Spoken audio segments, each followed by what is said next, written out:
So hello wizard विच और अनजान मगलू लोगों, जिन लोगों ने मेरा चैनल सब्सक्राइब नहीं किया है वो मेरे चैनल को सब्सक्राइब जरूर कर दे और मुझे इंस्टाग्राम पर जाकर जरूर फॉलो कर लेना। दोस्तों, आज हम डंबलडोर के 5 राइट डिसीजंस और 5 रॉन्ग डिसीजंस जानने वाले हैं। चलिए पहले 5 रॉन्ग डिसीजन जान लेते हैं। और ऐसा मुझे लगता है कि उन्होंने ये गलतियां की है। बाकी आप लोगों का क्या कहना है मुझे कमेंट बॉक्स में लिखकर ज़रूर बता देना। फर्स्ट दोस्तों, किसी भी इंसान की शुरुआती गलती ये नहीं साबित कर सकती कि वो इंसान गलत है और बुरा है। Means first impression last impression नहीं हो सकता है, ऐसा मेरा मानना है। एल्बस डंबलडोर ने ग्रिंडलवोल्ड से रिश्ता तो बनाया, बट एल्बस डंबलडोर को ग्रिंडलवोल्ड क्या करना चाहता है वो पता था। जादुई दुनिया के लॉस को तोड़ना चाहता है, डेथली हैलोस को पाना चाहता है ताकि वो जादुई दुनिया पर राज करे और साथ ही साथ अनजादुई दुनिया पर भी। और एल्बस डंबलडोर इस चीज़ में ग्रिंडलवोल्ड के साथ थे। जी हाँ, एल्बस डंबलडोर को कोई दिक्कत नहीं थी मिनिस्ट्रीज के लॉस तोड़ने में और जादुई अनजादुई दुनिया में लड़ाई छिड़वाने में। और मैं एल्बस डंबलडोर की इसे सबसे बुरा डिसीजन कहता हूँ। नहीं तो हो सकता था कि इस डिसीजन के चलते वो भी एक डार्क विजार्ड बन सकते थे, बट वक्त रहते सब सुधर गया। उनका दूसरा गलत डिसीजन था Harry Potter and the order of Phoenix में हैरी को इग्नोर करना और उससे बात ना करना। पार्ट 5 में हैरी पॉटर ज़्यादा डिप्रेस हो गया था। पार्ट 4 के एंड में लॉर्ड वोल्डेमॉर्ट वापस आ गया था। वो वैसे ही टेंशन में था। उसने सेड्रिक डिग्री को अपनी आंखों के सामने मरते हुए देखा था। लोग उसे झूठा समझ रहे थे। लॉर्ड वोल्डेमॉर्ट हैरी पॉटर के दिमाग में भी झांक लेता है।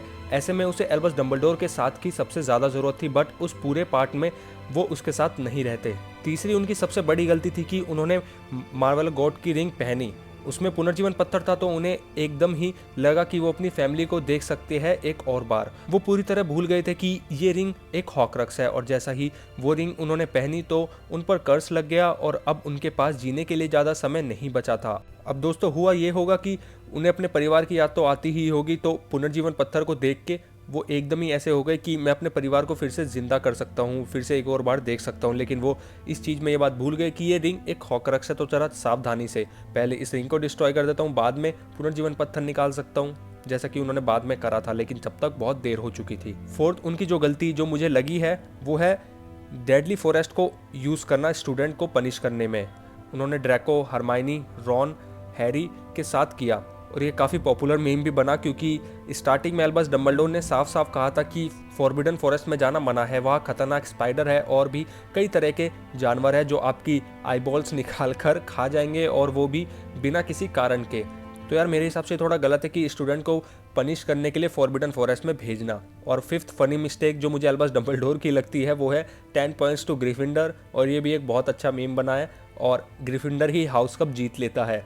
अब आप लोगों का क्या कहना है इन रॉन्ग डिसीजन के बारे में मुझे कमेंट बॉक्स में लिखकर ज़रूर बताना दोस्तों। जो मुझे एल्बस डंबलडोर के टॉप 2 रॉन्ग डिसीजन लगते हैं ना, जिस पे मुझे अपनी तरफ से ही गिल्ट फील होता है, वो होता है उन्होंने ग्रिंडलवोल्ड का साथ दिया, दूसरा कि उन्होंने हैरी पॉटर से बात नहीं करी ऑर्डर ऑफ द फ्यूनिक्स में, और तीसरा उन्होंने रिंग पहन ली एकदम ही। अब दोस्तों चलिए राइट डिसीजंस की बात कर लेते हैं। डंबलडोर ने लिए तो बहुत सारे राइट डिसीजंस है, पर मैं कुछ 5 राइट डिसीजंस आप लोगों को आज बताने वाला हूँ। पहला सबसे बड़ा राइट डिसीजन स्नेप पर ट्रस्ट करना। स्नेप डेथ ईटर था, लेकिन लिली की मौत के बाद तो एल्बस डंबलडोर के साथ हो गया और एल्बस डंबलडोर ने भी उस पर पूरा ट्रस्ट किया। दूसरा सबसे बड़ा राइट डिसीजन उनका लगा मुझे कि वो हैरी को हॉक्रक्स हंट पे अपने साथ ले गए, बट वो लॉकेट हॉक्रक्स नकली निकला।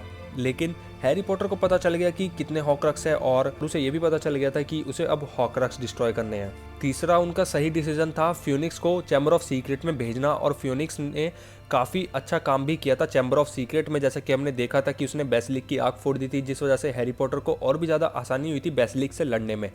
दोस्तों फोर्थ रीज़न में बहुत सारे लोग एग्री कर सकते हैं, बहुत सारे नहीं कर सकते हैं, लेकिन मैं आप लोगों को बता देता हूँ कि फोर्थ जो राइट डिसीजन मुझे लगता है वो है रेमस को हॉगवर्ट्स में पढ़ाने के लिए लाना। अब बहुत से लोग कहेंगे कि वो तो एक वेयरवुल्फ था तो डंबलडोर उसे फिर हॉगवर्ट्स में क्यों लाए, स्टूडेंट्स के लिए खतरा था। लेकिन दोस्तों रेमस टीचर बेस्ट था defence against the dark arts में, क्योंकि शायद आप लोग भूल रहे हैं कि उसी ने हैरी को परफेक्ट तरीके से सिखाया था एक्सपेक्टो पैट्रोनम। वो बात अलग है कि Harry Potter day by day अच्छा होता चला गया, लेकिन जिसने हैरी पॉटर को सिखाया था वो रेमस ही था। तो मेरे हिसाब से रेमस बेस्ट चॉइस थी हॉगवर्ट्स में लाने के लिए। और दोस्तों पांचवा सबसे बड़ा डिसीजन जो उन्होंने लिया था और जो मैं मानता हूँ कि सबसे सही डिसीजन था वो था टॉम रिडल को हॉगवर्ट्स में जॉब ना देना। टॉम रिडल भी defence against the dark arts की जॉब्स के लिए आया था, लेकिन डंबलडोर ने साफ मना कर दिया था। सोचो अगर मैं टॉम रिडल हूँ और मुझे डंबलडोर जॉब के लिए वहाँ पे रख लेते तो भाई मैं वहाँ पर अपनी आर्मी खुद ब खुद बना लेता हॉगवर्ट्स के अंदर ही, और हॉगवर्ट्स के अंदर से ही बगावत शुरू कर देता और वहाँ पर एक अच्छा सा मौका देखकर एल्बस डंबलडोर को भी मरवा देता।